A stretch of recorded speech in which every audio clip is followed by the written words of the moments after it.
ছেলেরা প্রত্যেক মাসের 1 তারিখ বেতন পাওয়ার পরে যা করে।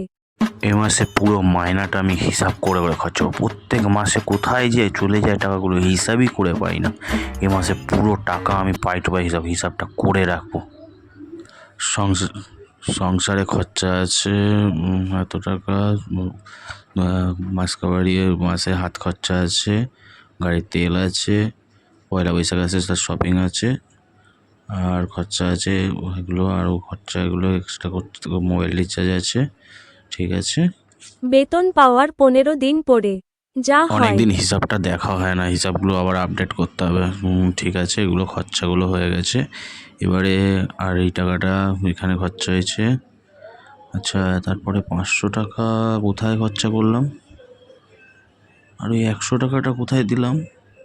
প্রত্যেক মাসে আমার এই ভুলটা কেন হয়? ভুলেই যাচ্ছি কোথায় খরচা করলাম আমি। কোথায় গেল টাকাটা? আমার ভাল লাগে না, আমার ভাল লাগে না, হিসাব রাখতেই পারছি না আমি।